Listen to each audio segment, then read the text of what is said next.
Assalamualaikum warahmatullahi wabarakatuh. Salam dan bahagia, salam guru penggerak.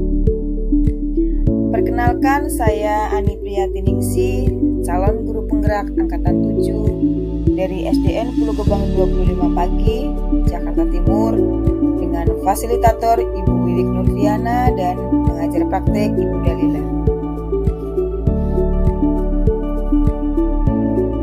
Pada kesempatan hari ini, saya akan memaparkan aksi nyata modul 1.4 Budaya Positif.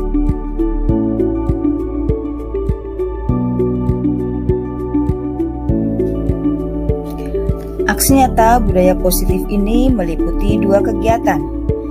Yang pertama adalah pembuatan keyakinan kelas bersama semua warga kelas, dan yang kedua adalah melakukan pengibasan budaya positif kepada rekan guru di SDN Pulau Gebang 25 Pagi, Cakung, Jakarta Timur. Latar belakang.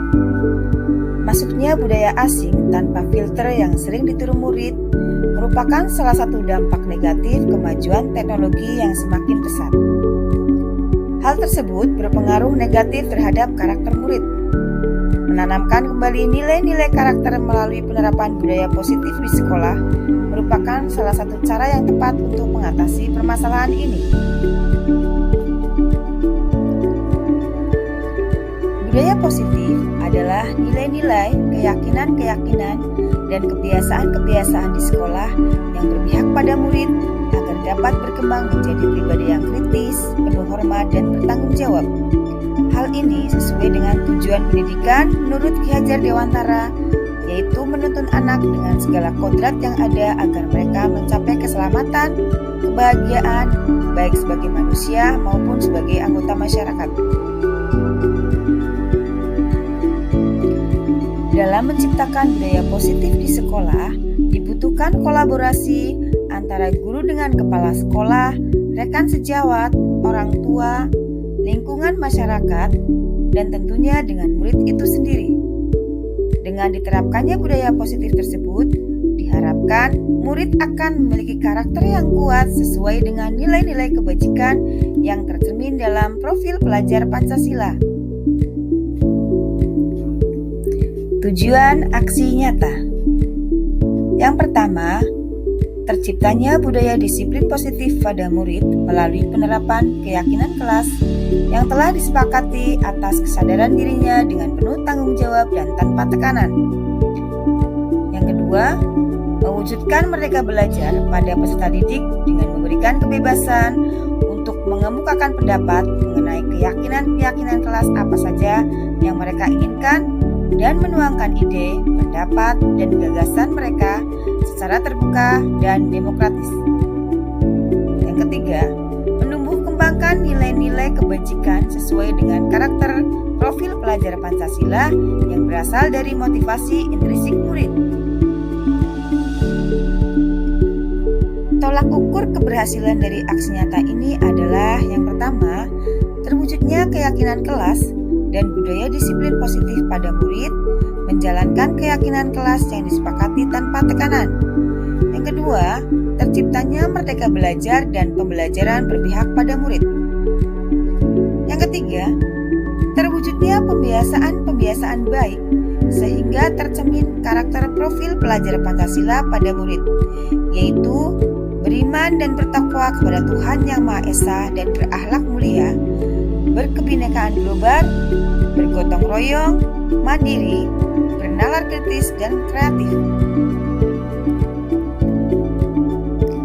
Lini masa tindakan yang akan dilakukan yaitu yang pertama adalah berkoordinasi dengan kepala sekolah tentang penanaman budaya positif di sekolah serta meminta izin untuk melakukan pengibasan kepada rekan sejawat.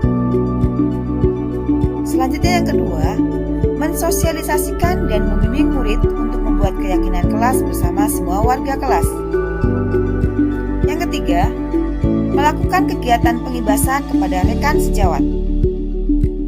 Yang keempat, berkoordinasi dan berkolaborasi dengan rekan sejawat untuk membuat keyakinan-keyakinan kelas melalui kesepakatan kelas masing-masing. Dan yang terakhir, yang kelima, memantau, merefleksi, dan mengevaluasi kesepakatan kelas yang telah dibuat. Dukungan yang dibutuhkan, yang pertama adalah dukungan dari kepala sekolah, rekan sejawat, dan murid agar rencana tindakan yang telah disusun dapat dilaksanakan dengan baik. Yang kedua, sarana dan prasarana untuk menumbuhkan budaya positif di sekolah. Dan yang ketiga, dukungan dari orang tua dalam melaksanakan budaya positif di rumah. Berikut ini aksi nyata pembuatan keyakinan kelas bersama semua warga kelas.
Berikut ini aksi nyata pengimbasan budaya positif di sekolah.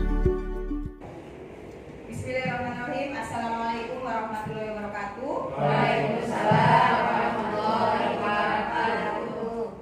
Salam dan bahagia Bapak Ibu guru hebat. Terima kasih hari ini sudah meluangkan waktunya beberapa menit ke depan untuk menerima materi yang saya terima dari Pendidikan Guru Penggerak modul 1.4. Mudah-mudahan nanti setelah mendapatkan materi ini kita di sini sama-sama sharing ya Bapak Ibu. Bukan saya di sini hebat bukan, tapi ini adalah salah satu tugas saya untuk mengimbaskan kepada Bapak Ibu tentang budaya positif, penerapan budaya positif di sekolah.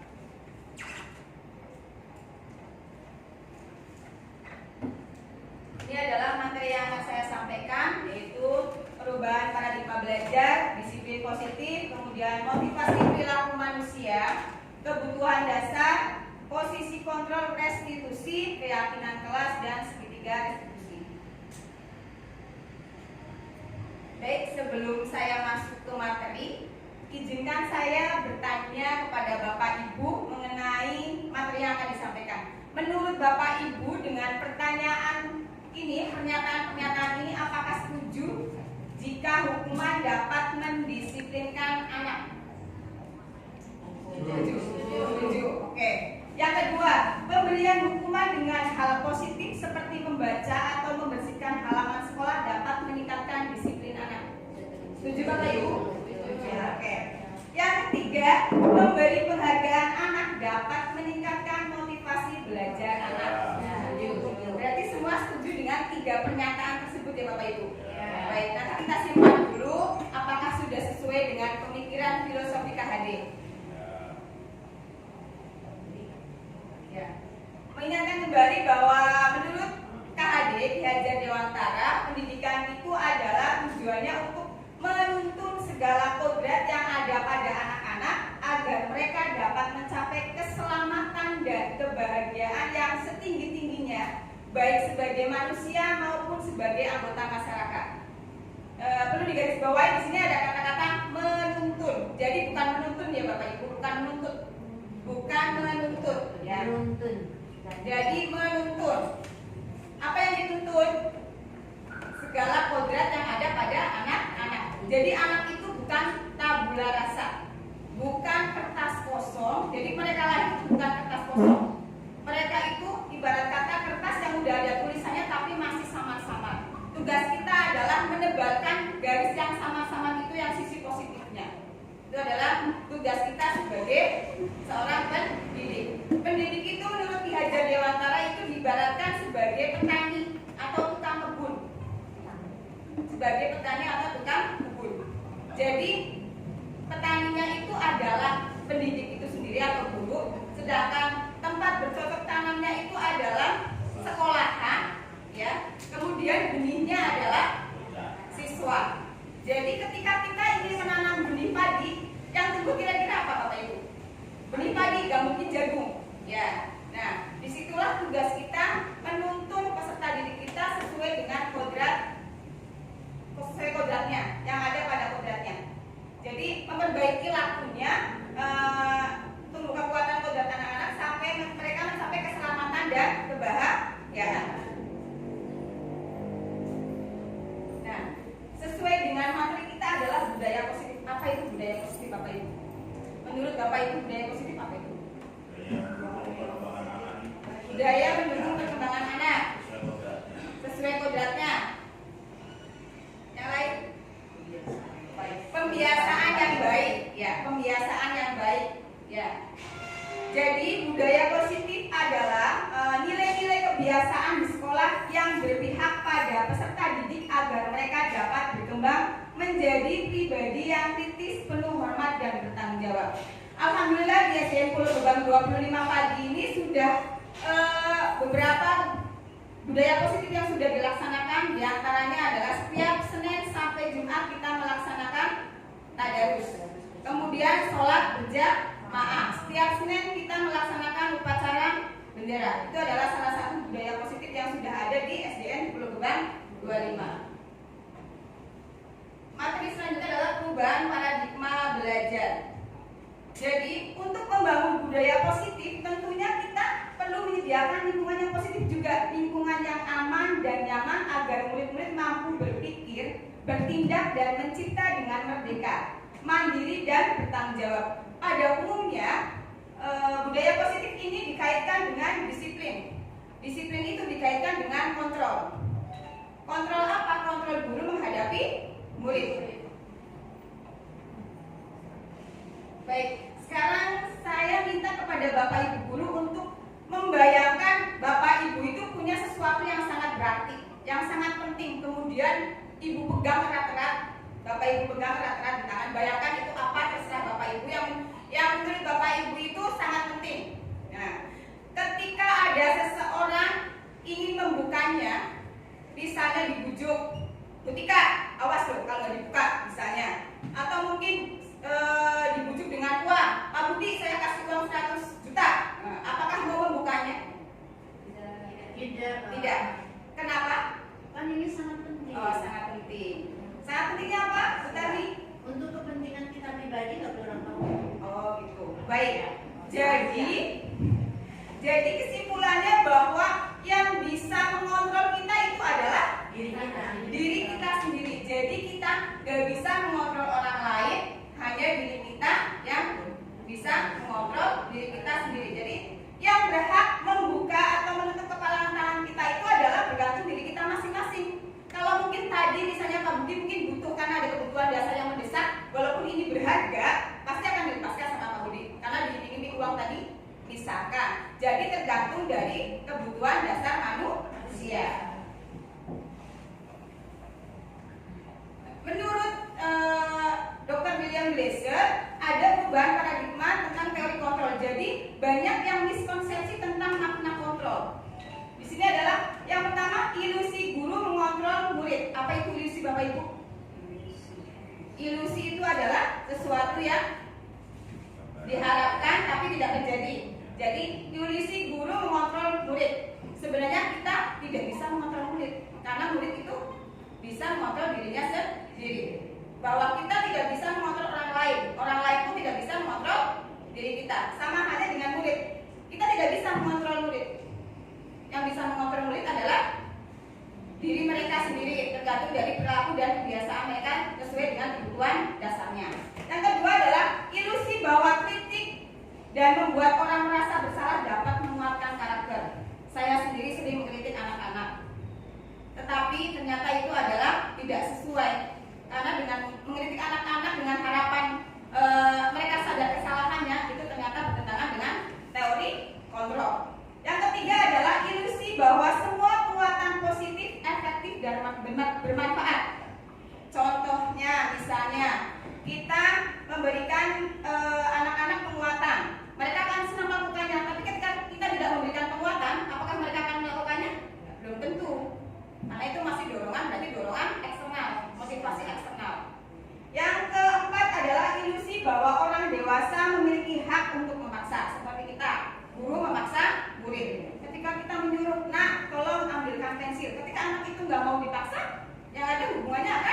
tidak baik, akan merusak hubungan.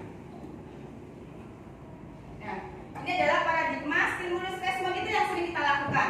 Sedangkan teori kontrol adalah teori pilihan. Tadi sudah dikatakan bahwa yang bisa mengontrol kita adalah diri kita sendiri. Dalam stimulus respon, kita mencoba mengubah orang agar berpandangan sama dengan kita. Tapi dalam teori kontrol, kita harus berusaha memahami pandangan orang lain tentang dunia. Jadi kita juga harus memahami tentang kebutuhan anak. Gak bisa anak dituntut seperti A, B, C, gak bisa. Yang kedua adalah perilaku buruk dilihat sebagai suatu kesalahan. Kalau anak sudah berbuat salah pasti sudah ditandain ya. Gitu. Sedangkan kalau dalam teori kontrol, semua perilaku memiliki tujuan. Jadi semua anak bertindak pasti memiliki tujuan. Ada alasan di balik itu semua. Orang lain bisa mengontrol saya, hanya kita yang bisa mengontrol diri kita sendiri. Saya bisa mengontrol orang lain, tidak bisa. Kita tidak bisa mengontrol orang lain. Kemudian pemaksaan ada pada saat bujukan gagal. Jadi kalau kita udah membujuk, ternyata udah diiming-imingi, ternyata nggak bisa, kita dipaksa.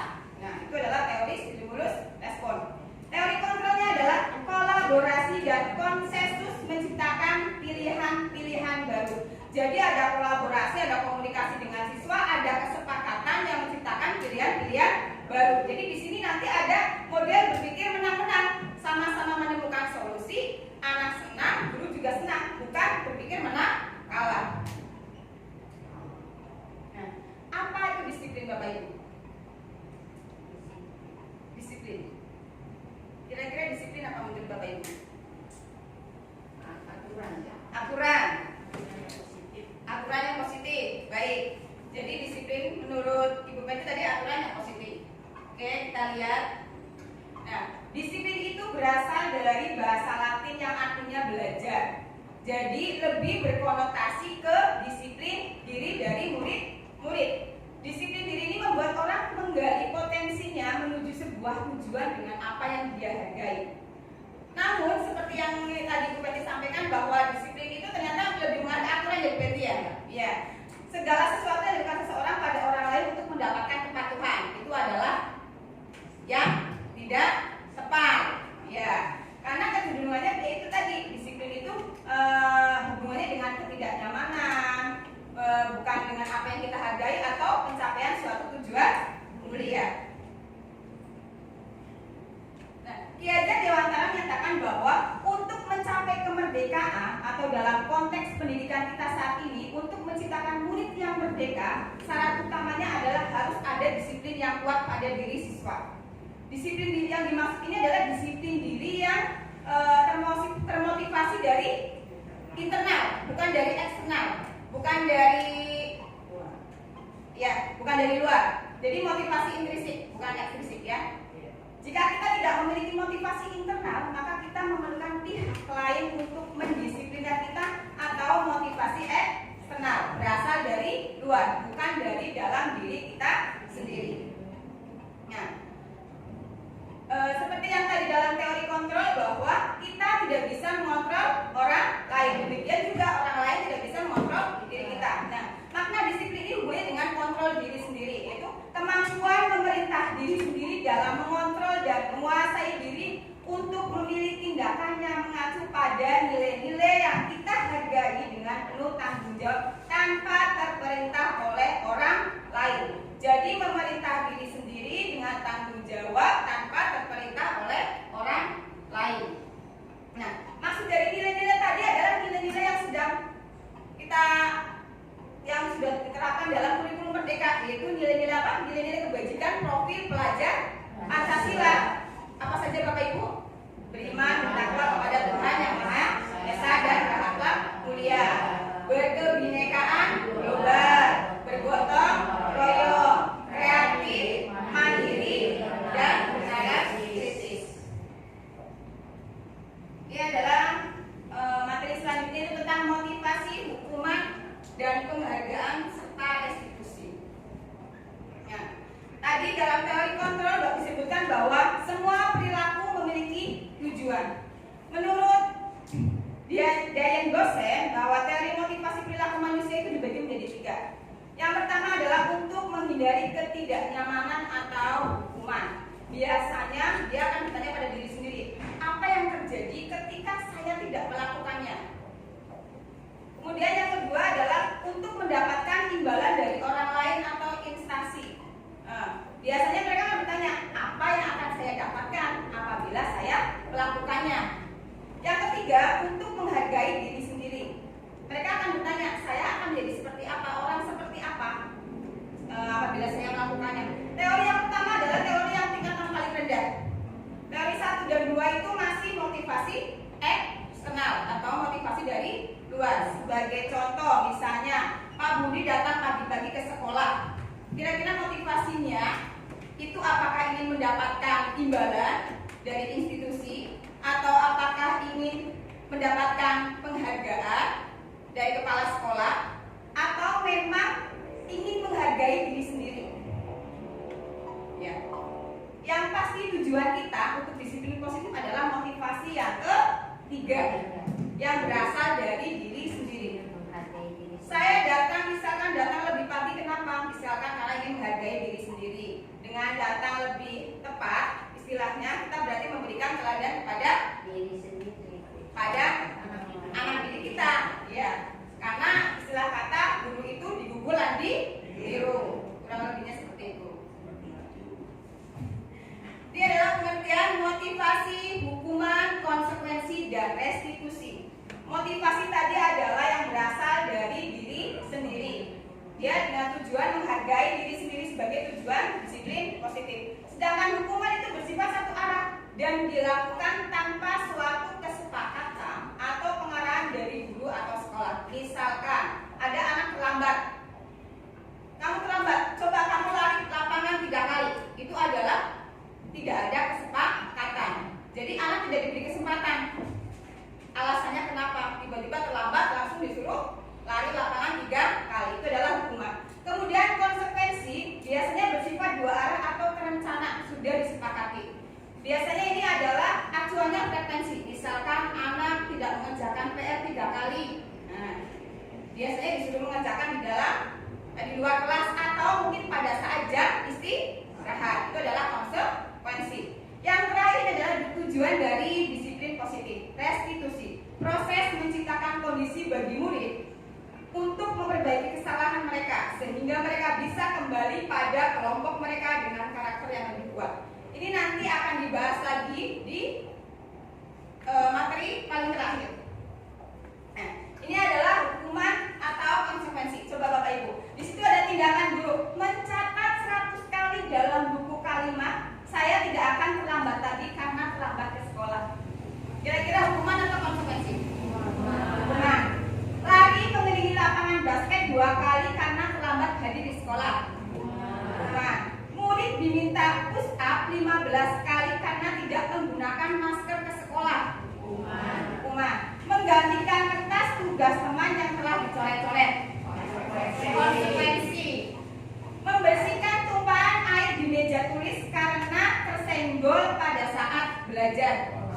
Konsekuensi. Murid disuruh untuk mengenakan sepatu seharian di sekolah karena tidak mengenakan sepatu hitam. Suruh tidak mengenakan surat itu mungkin kurang. Iya, betul. Kurang ketika. Mohon maaf. Murid disuruh tidak mengenakan sepatu seharian di sekolah karena tidak mengenakan sepatu hitam. Jadi mungkin mereka si anak ini pakai sepatu putih. Jadi termasuk hukuman, ya. Lari mengelilingi lapangan basket 2 kali karena terlambat 10 menit untuk pelajaran PJOK. Konsekuensi, karena ada hubungannya dengan pelajaran olahraga. Ya. Nah, ini adalah perbedaan hukuman dan konsekuensi. Kalau hukuman itu sesuatu yang menyakitkan harus terjadi. Jadi anak-anak kalau tiba-tiba langsung disuruh lari, kira-kira kan mereka secara lahir dan batin tersakiti ya. Ya, bahkan mungkin mereka akan teringat terus. Saya pernah dilempar, misalnya pakai spidol ya. Ya, atau mungkin dengan penghapus itu adalah menyakiti ya. Kalau konsekuensi sesuatu yang harus terjadi, membuat anak sakit fisik ya tadi yang saya bilang. Kemudian kalau konsekuensi membuat anak merasa tidak nyaman dalam jangka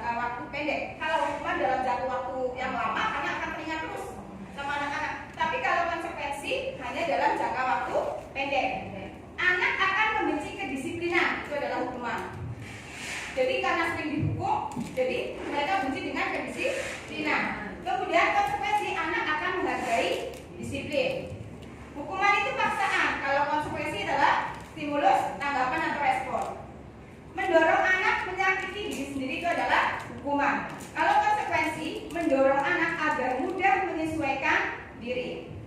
Hukuman adalah konsep diri yang buruk, sedangkan konsekuensi adalah konsep diri yang baik. Dari hukuman, anak akan belajar menyembunyikan kesalahan. Ya, anak takut dihukum, akhirnya dia tidak jujur. Ya. Kalau konsekuensi, anak belajar untuk mematuhi peraturan. Hukuman itu akan membuat marah, rasa bersalah, dipermalukan, merasa tak dihargai. Sedangkan kalau konsekuensi, kehilangan hak, dibuat tidak nyaman, diasingkan untuk sementara. Contohnya tadi ketika kita mengerjakan PR, anak-anak mungkin akan disuruh mengerjakan di luar kelas, atau mereka akan kehilangan jam istirahatnya karena dipakai untuk mengerjakan PR. Nah, ini adalah identitas gagal dan identitas sukses. Kalau hukuman itu identitas yang gagal, sedangkan disiplin itu adalah konsekuensi dan restitusi itu adalah identitas sukses. Tadi sudah dijelaskan sesuatu yang terjadi itu adalah hukuman. Kemudian yang perlu diperhatikan di sini adalah restitusi. Dari hukuman konsekuensi tadi yang belum dibahas adalah restitusi. Kalau restitusi itu merupakan pilihan menguatkan untuk murid atau anak dalam jangka waktu yang panjang. Kemudian korban akan mendapatkan ganti. Murid atau anak akan mendapatkan penguatan. Kemudian masalahnya akan terpecahkan karena ada komunikasi. Murid belajar bertanggung jawab untuk perilakunya. Kemudian fokus pada pemecahan masalah dalam jangka waktu yang panjang. Nah, biasanya peraturan itu adalah kan, kalau hukuman itu peraturannya adalah kamu harus begini. Kalau dalam konsekuensi cukup ditanyakan apa peraturannya, nggak perlu panjang lebar apa peraturannya, mampukah kamu melakukannya. Tapi kalau restitusi ditanyakan apa yang kamu yakini, apakah kamu bisa melakukannya untuk memperbaiki masalahnya. Jadi kita komunikasi dengan anak. Kemudian hukuman itu murid akan membenci peraturan. Kalau konsekuensi, murid akan menghormati peraturan. Restitusi, murid dan anak, itu murid atau anak akan menghormati dirinya dan orang lain. Hukuman itu sifatnya identitas gagal atau negatif. Sedangkan identitas sukses itu kalau konsekuensi itu netral. Tapi kalau restitusi adalah positif. Ini yang akan kita tunjuk ke dalam restitusi untuk menumbuhkan disiplin positif atau budaya positif. Nah, menurut Ki Hajar Dewantara bahwa merdeka itu artinya tidak hanya terlepas dari perintah, akan tetapi juga cakap membuat memerintahkan dirinya sendiri. Dihukum oleh penghargaan. Jadi menurut Alfikon mengemukakan bahwa baik penghargaan maupun hukuman adalah cara-cara mengontrol perilaku seseorang yang menghancurkan potensi untuk pembelajaran yang sesungguhnya. Jadi menurut Alfikon itu baik penghargaan maupun hukuman itu adalah perilaku yang menghancurkan potensi untuk pembelajaran yang sesungguhnya. Secara ideal, tindakan belajar itu sendiri adalah penghargaan sesungguhnya. Bahwa penghargaan berlaku sama dengan hukuman, dalam arti meminta atau membujuk seseorang melakukan sesuatu untuk memenuhi suatu tujuan tertentu dari orang yang meminta atau membujuk. Itu dorongannya adalah eksternal. Jadi faktor ketergantungan. Boleh penghargaan, tapi misalkan Bapak Ibu ingin memberikan penghargaan, jangan disampaikan di depan. Karena pasti anak akan motivasinya bukan karena dari diri sendiri, tapi dari luar karena ingin mendapatkan penghargaan. Nah, ini dampak pemberian penghargaan, pengaruh jangka pendek dan jangka panjang. Jika penghargaan ini akan efektif jika jangka pendek, tapi kalau jangka panjang yang ada akan mematikan motivasi intrinsik anak. Karena ketika tidak dikasih penghargaan, dia akan ketagihan terus, ketergantungan. Penghargaan itu menghukum. Misalkan penghargaan berbentuk ranking. Ada ranking 1, ranking 2. Misalkan anak si A jumlah nilainya adalah 90, anak B itu jumlahnya 89,99 misalkan. Selisihnya sedikit. Si si anak yang B ini akan merasa kenapa sih aku kok gak ranking 1 gitu kan. Pasti mereka kecewa, jadi merasa didukung oleh penghargaan. Yang ketiga adalah penghargaan mengurangi kecepatan. Penghargaan tidak efektif. Tadi yang saya bilang bahwa dalam jangka pendek mungkin efektif, tapi dalam jangka panjang tidak efektif karena akan mematikan motivasi intrinsik. Penghargaan merusak hubungan. Contohnya anak yang tidak diberi penghargaan pasti akan merasa iri. Ya. Jadi kalau kita mau memberikan penghargaan, kita harus menyanjung semuanya, semua siswa dari sudut pojok kanan ke kiri atas bawah. Itu harus disanjung. Jadi nggak boleh langsung tertuju pada satu anak itu. Kemudian penghargaan menurunkan kualitas. Ketika jadi berdasarkan penelitian ada seorang penulis buku, dia ketika diberikan penghargaan dia akan terpacu. Tapi ketika tidak diberikan penghargaan dia akan males. Ya. Penghargaan mematikan kreativitas sama. Jadi sama itu.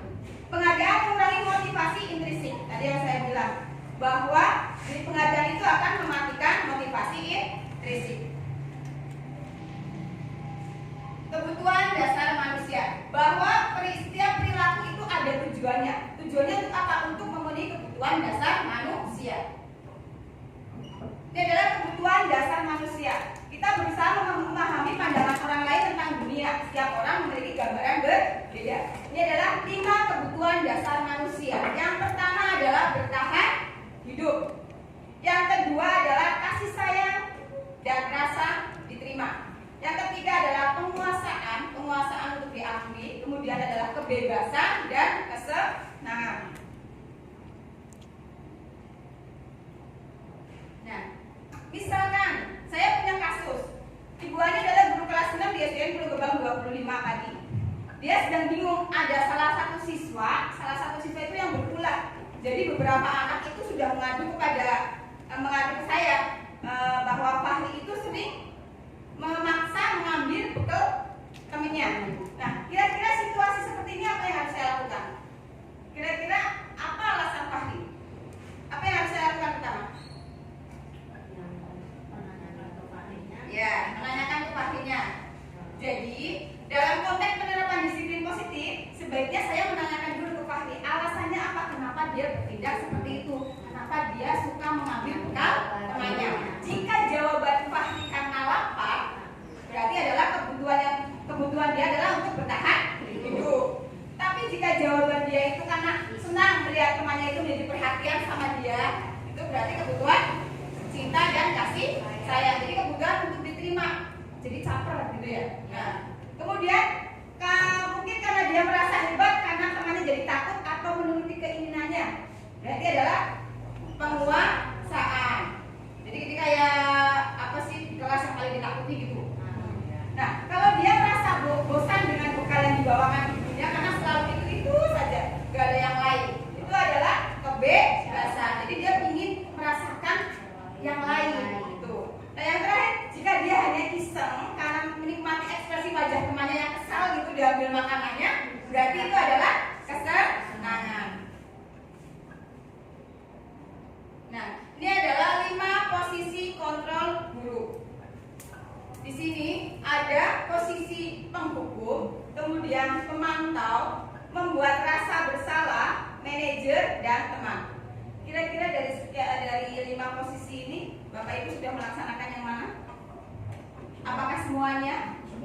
Semua sudah dilaksanakan? Penghukum sudah pernah, saya perlu dibiar. Pemantau juga sudah pernah. Membuat rasa bersalah. Nah, manajer. Tanpa disadari kita sudah pernah, cuma mungkin tidak terstruktur, ya. Kemudian sebagai teman.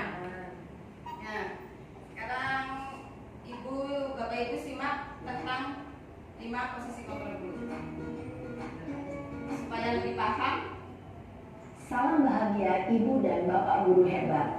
Dalam penerapan disiplin positif restitusi, salah satu program yang dikembangkan adalah 5 posisi kontrol. 5 posisi kontrol dalam restitusi adalah proses perjalanan seorang pendidik agar dapat mengenali dirinya. Pada video kali ini, kita akan membahas tentang 5 posisi kontrol yang dikembangkan oleh Diane Gosson dan contoh penerapannya.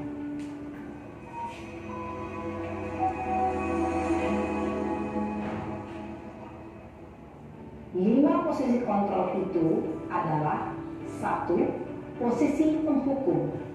2. Posisi pembuat merasa bersalah. 3. Posisi teman. 4. Posisi pemantau atau monitor. Dan 5. Posisi manajer. Untuk lebih memahami kelima posisi tersebut, mari kita saksikan kasus Naren yang terlambat hadir 20 menit di sekolah dan melihat bagaimana kelima posisi kontrol dalam menghadapi masalah tersebut.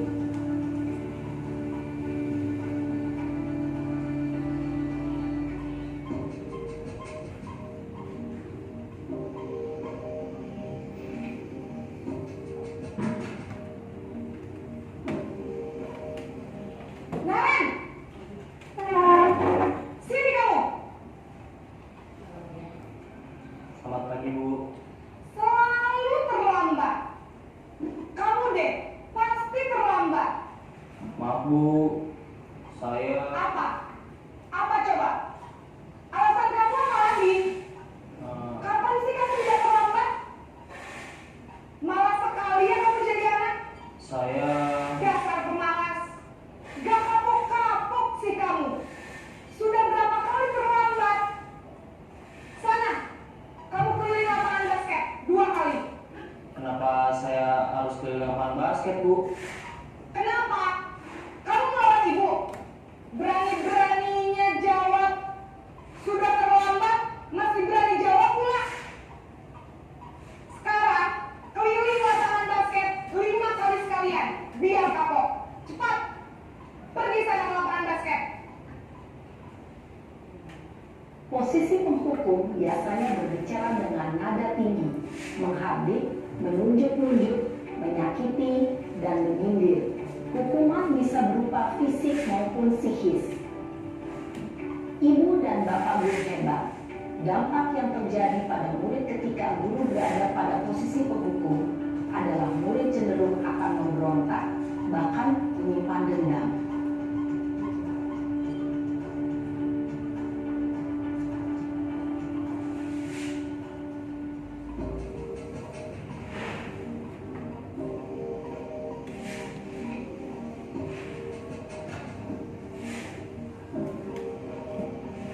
Naren!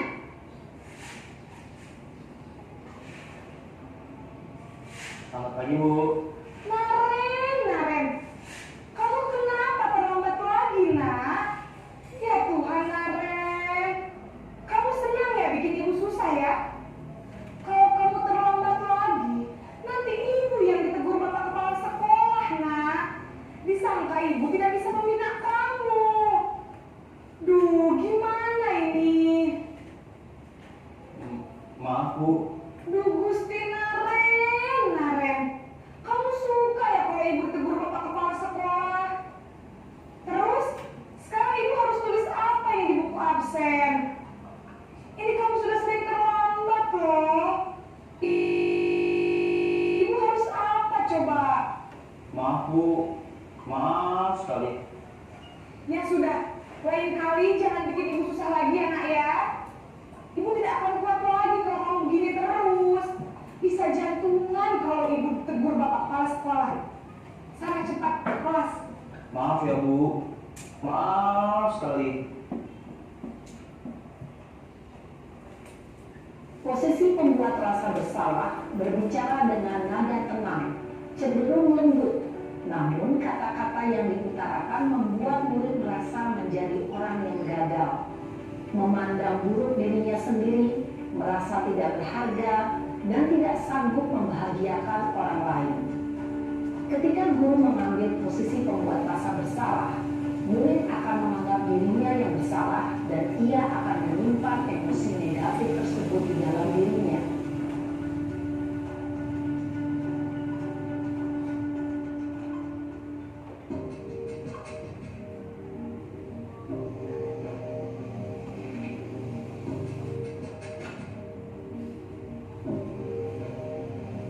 Naren!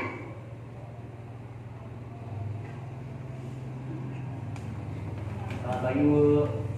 Wah, sudah jam berapa ini nak? Terlambat lagi ya saya. Iya Bu, habis ibu saya lupa bangunkan saya Bu. Kamu malah menyalahkan ibu kamu. Kamu bukannya anak yang larinya paling kencang. Kok terlambat sih? Iya Bu, saya memang terlambat bangun tadi. Jadi biarpun saya lari kencang, tetap gak kekejar Bu. Ya sudah sana. Nanti lain kali larinya lebih kencang lagi ya. Biar gak terlambat lagi. Bikin senang ibu. Demi ibu. Bisa kan? Bisa Bu. Ya sudah sana masuk kelas. Ibu beresin urusan absen kamu. Kamu ini ada-ada saja. Dalam posisi teman, guru berbicara dengan nada suara ramah, akrab, cenderung bersenda gurau untuk menjaga suasana tetap santai. Murid akan merasa senang, aman, dan akrab dengan guru. Identitas yang tercipta adalah identitas sukses atau berhasil. Namun, perlu diingat, karena ini masih dorongan eksternal, maka ada faktor ketergantungan dari murid kepada orang tertentu. Di sini, guru absennya, sehingga di lain waktu, murid bisa berperilaku baik, namun hanya kepada orang-orang tertentu saja.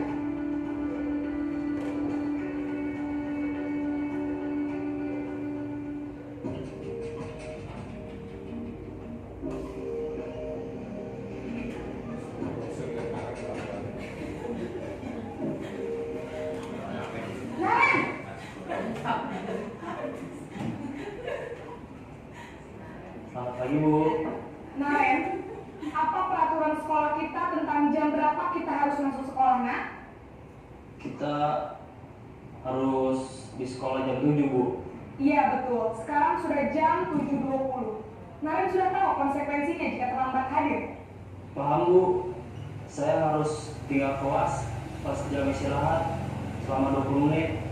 Ya benar, konsekuensinya demikian. Jadi nanti jam 9.30 pas istirahat, kamu harus tinggal di kelas, kerjakan tugas tambahan untuk ketertinggalan kamu, ya? Baik Bu.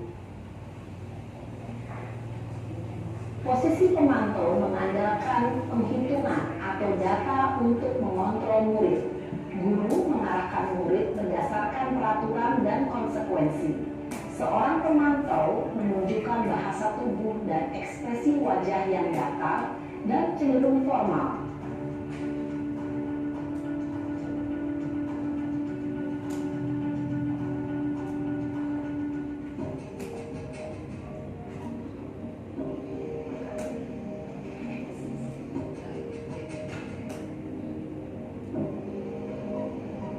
Naren!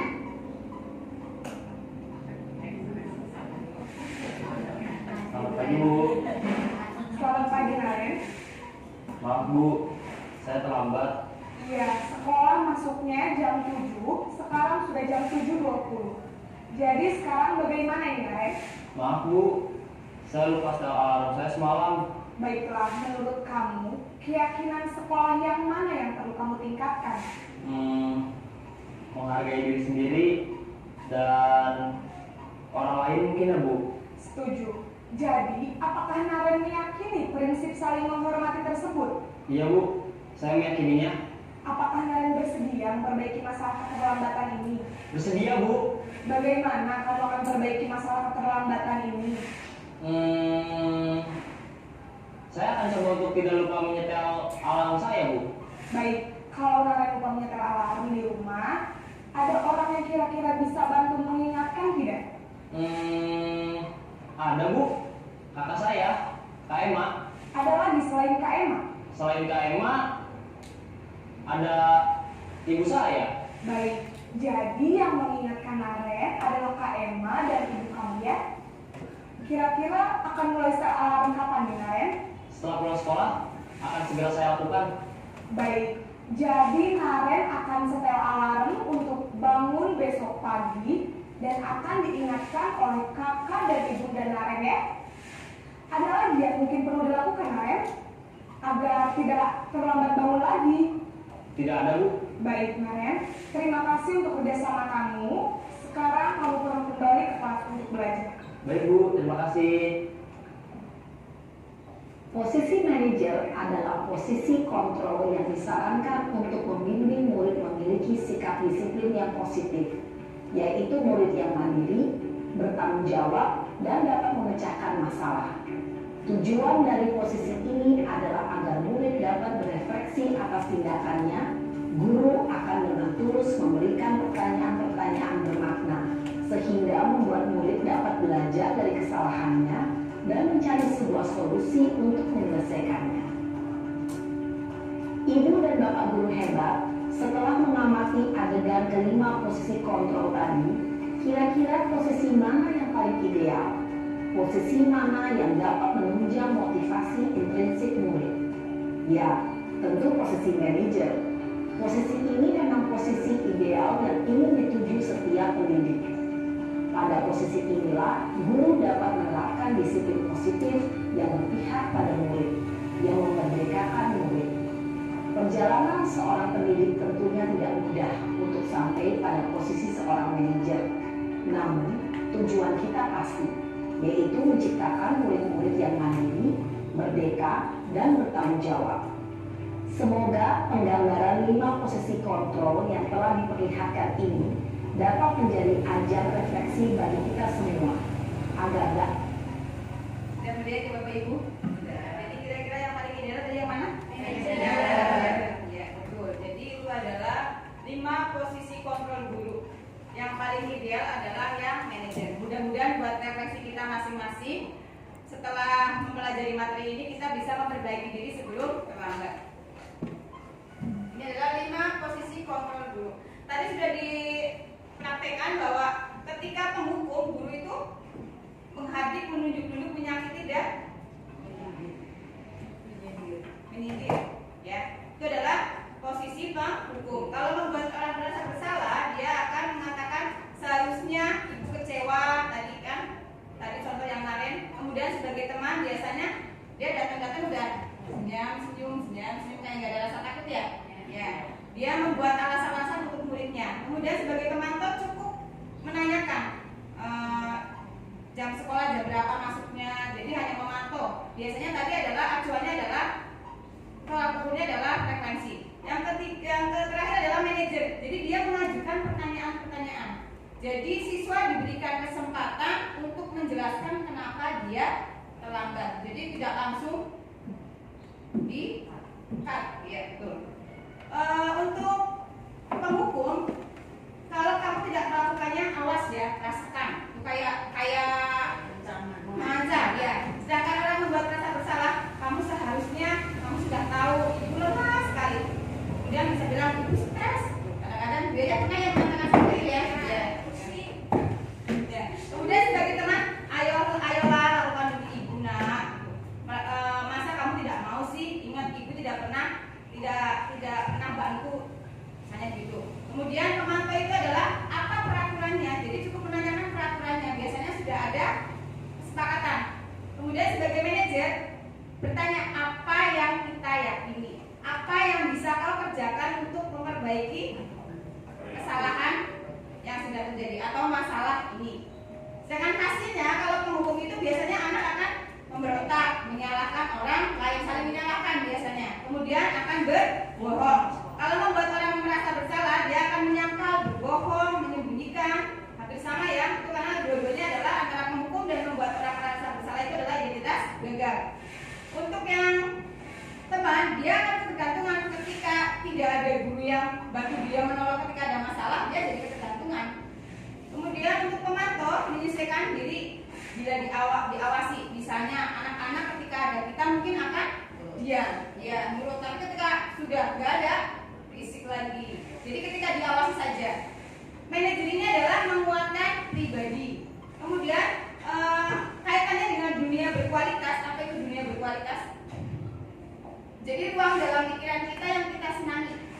Jadi kalau dalam posisi penghukum, anak-anak akan meletakkan di luar dunia berkualitas karena tidak suka. Ya.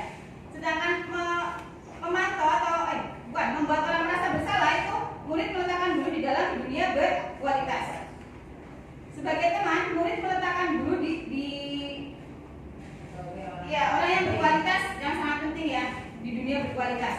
Kemudian sebagai pemantau, murid meletakkan guru peraturan dan hukum di dunia berkualitas. Yang paling ideal adalah manajer. Murid meletakkan dirinya sebagai individu yang positif dalam dunia berkualitas. Dalam menghukum itu, murid akan berkata, biarkan saja, nanti juga marah-marah lagi, jadi akan diulang lagi. Kemudian dalam membuat orang merasa bersalah kan tadi, maaf, gitu kan, tadi ya, maafkan saya gitu. Sebagai teman, saya pikir Bapak Ibu teman saya, ternyata begitu. Jadi ya tadi, ketika tidak ada beranggapan, mereka itu berteman sama gurunya. Ketika tidak ditolong, mereka akan mengatakan seperti itu karena ada ketergantungan. Sebagai pemantau, berapa banyak bintang yang saya harus peroleh? Berapa halaman yang harus saya tulis? Sebagai manajer, bagaimana caranya saya bisa memperbaiki keadaan? Nah, dampaknya bagi murid adalah ketika anak dihukum, dia akan mengulangi lagi kesalahan. Sebagai pembuat orang merasa bersalah, dia akan merasa rendah diri. Sedangkan sebagai teman, murid akan lemah, tidak mandiri dan tergantung. Sebagai pemantau akan menitik beratkan pada sanksi atau hadiah untuk dirinya. Sedangkan sebagai manajer mengevaluasi diri, bagaimana cara memperbaiki diri. Nih tadi pernyataan yang sering dikatakan. Saya kecewa sekali dengan kamu. Itu adalah membuat orang merasa bersalah. Kamu tidak pernah benar melakukannya. Itu adalah hukum. Ayolah lakukan demi ibu bapak, misalnya adalah sebagai teman. Apakah kamu mau mendapatkan stiker bintang hari ini? Itu adalah pemantau. Bagaimana kamu bisa menyelesaikan masalah ini? Itu adalah manajer. Nah, kamu selalu yang paling terakhir. Itu adalah penghukum. Nah, bagaimana menciptakan disiplin positif tersebut? Salah satunya adalah dengan membuat keyakinan kelas. Nah, mengapa tidak peraturan saja? Kenapa harus keyakinan kelas? Sebagai contoh, kita naik kendaraan menggunakan helm. Kira-kira tujuannya untuk apa? Selamatan, ya. Bukan karena takut ditilang polisi, ya. Mengapa kita harus menggunakan masker? Tujuannya apa? Untuk kesehatan, juga untuk keselamatan. Nah, mengapa kita harus datang tepat waktu pada saat mengikuti pelatihan? Untuk menghargai diri sendiri. Jadi, untuk mendukung motivasi intrinsik, kembali lagi ke nilai-nilai keyakinan yang telah menggerakkan seseorang dibandingkan mereka mengikuti serangkaian peraturan-peraturan. Jadi kita harus mengarahkan anak-anak dengan keyakinannya, keyakinan yang baik, yang positif. Nah, dari peraturan kelas tadi, kita kembangkan lagi keyakinan kelas. Kita arahkan anak-anak untuk membuat keyakinan kelas. Dengan keyakinan kelas yang berjalan, akan tercipta lingkungan yang positif, sehingga pembiasaan tersebut akan menjadi budaya positif. Ini keyakinan kelas. Keyakinan kelas adalah nilai-nilai kebajikan atau prinsip-prinsip universal yang disepakati bersama secara universal, lepas dari latar belakang, suku, negara, bahasa maupun agama. Menurut dosen 1998 bahwa suatu keyakinan akan lebih memotivasi seseorang dari dalam. Seseorang akan lebih bersemangat untuk menjalankan keyakinannya daripada hanya sekedar mengikuti serangkaian peraturan. Ya. Nah, pembentukan keyakinan kelas. Jadi keyakinan kelas itu biasanya lebih abstrak daripada peraturan. Kalau peraturan kan rinci, misalkan dilarang membuang sampah sembarangan. Ya. Kalau keyakinan kelas lebih ke kata-kata yang positif, buang sampah pada tempatnya, misalnya seperti itu. Keyakinan kelas berupa pertanyaan-pertanyaan yang universal. Pernyataan keyakinan kelas senantiasa dibuat dalam bentuk positif, menggunakan kata-kata yang positif. Jadi kata-kata dilarang, jangan itu tidak digunakan dalam membuat keyakinan kelas. Kemudian mudah dipahami dan tidak terlalu banyak supaya mudah diingat. Dalam membuat keyakinan, bisa keyakinan kelas menjadi keyakinan sekolah, itu harus melibatkan siswa dan guru. Jadi bukan hanya guru saja. Jadi melalui curah pendapat. Kemudian setelah terbentuk, kita harus meninjau lagi dari waktu ke waktu apakah sudah berjalan dengan baik, apakah efektif, kita perlu tinjau kembali. Baik, ini adalah peraturan dan keyakinan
berpendapat itu menggunakan kertas.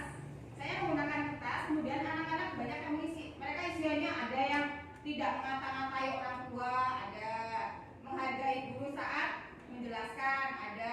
Jadi hampir satu anak bisa sampai 4 sampai 5 poin. Jadi mereka mengisi, kemudian dikumpulkan di papan tulis, kemudian saya pilah-pilah. Nilai yang dituju yang mana. Jadi disamakan. Nah, ini adalah setelah saya buat, kemudian membuat poster. Saya buat poster tentang keyakinan kelas. Saya pasang di papan tulis. Kemudian karena yang sudah dilihat, jadi anak-anak ketika melakukan sesuatu akan selalu ingat, oh ya, keyakinan kelas kita itu seperti ini. Kemudian supaya yakin, anak-anak memberikan tanda tangan. Jadi bukan cuma anak-anak, saya pun memberikan tanda tangan. Adalah contoh yang sudah saya terapkan di kelas. Keyakinan kelas saya adalah di situ ada komitmen, kemudian jujur, peduli, semangat belajar, gotong royong, saling menyayangi. Dari keyakinan tersebut itu sangat mencakup banyak hal ya. Jadi tadi adalah keyakinan kelas itu adalah sesuatu yang kita yakini dibanding sebuah peraturan. Nah, ini segitiga restitusi. Tadi dijelaskan di depan tentang restitusi adalah tujuan akhir dari disiplin positif. Ketika anak-anak sudah membuat keyakinan kelas, belum tentu mereka akan selalu patuh. Pasti ada saja perilaku yang menyimpang. Nah, ini adalah segitiga restitusi adalah proses menciptakan kondisi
Iya, Sama Ben. Kenapa kau ketiga ikutan?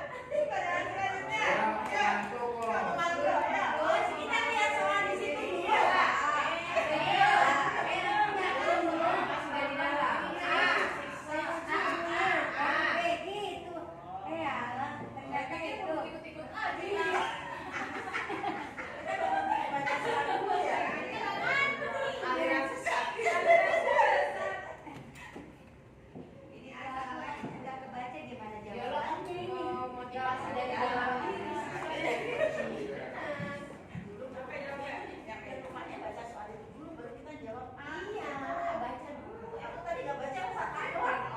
Itu yang rasanya rendah kan di situ.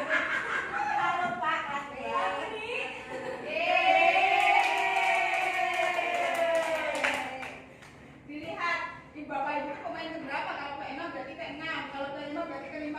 Oh, saya S9. S9 tidak benar. Iya. Mana? Pemain itu, Teh. Enggak ada. Lagi.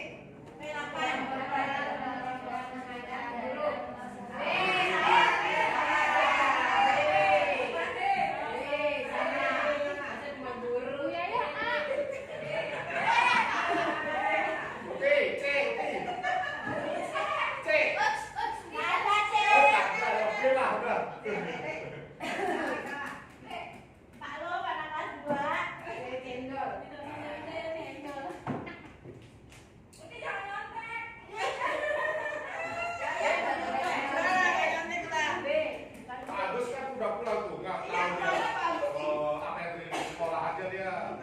Buka karirnya nggak tahu dia. Ampun-ampunan dia cuma bisa satu. Udah nggak tahu. Nah, dikit saya nyampe balik.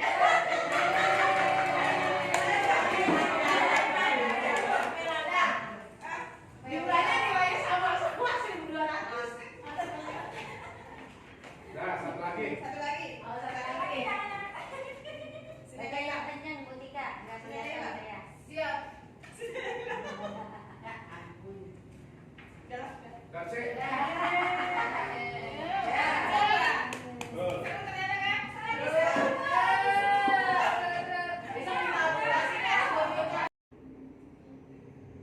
Kurang lebihnya seperti itu yang bisa saya sampaikan mengenai budaya positif di sekolah kita. Mudah-mudahan setelah mendapatkan materi ini kita bisa merefleksikan diri, bisa menjadi guru yang ideal buat anak-anak, yang bisa memahami kebutuhan siswa sehingga tercipta pembelajaran yang menyenangkan di sekolah, lingkungan yang positif sehingga membiasakan budaya-budaya positif. Terima kasih pada Bapak Ibu semua atas waktunya. Wabillahi taufiq wal hidayah. Wassalamualaikum warahmatullahi wabarakatuh.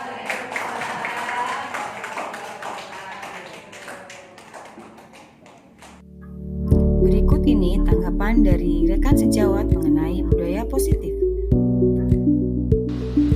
Assalamualaikum warahmatullahi wabarakatuh. Perkenalkan, nama saya Siti Khalifah, kelas 5B, teman sejawat dari Ibu Ani. Setelah saya mengamati dan mencermati kegiatan Bu Ani selama mengikuti pendidikan calon guru penggerak, banyak hal yang berubah pada murid, diantaranya murid menjadi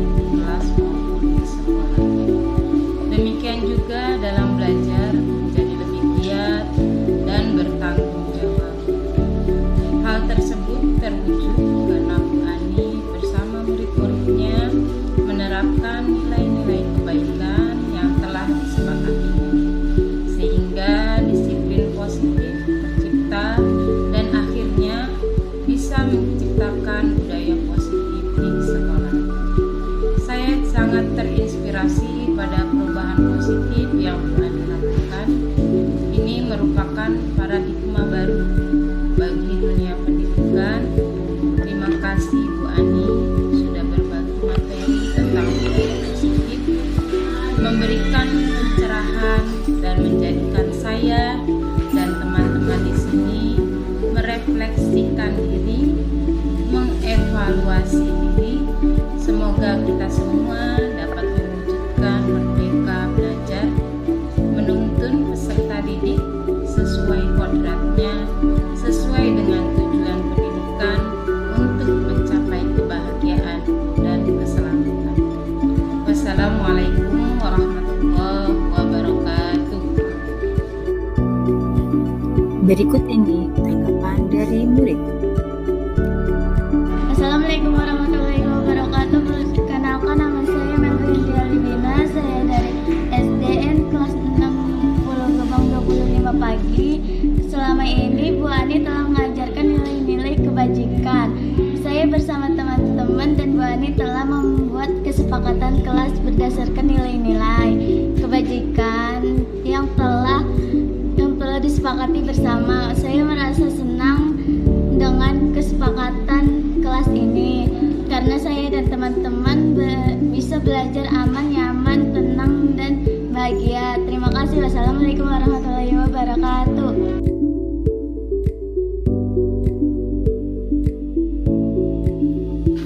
Demikian pemaparan dari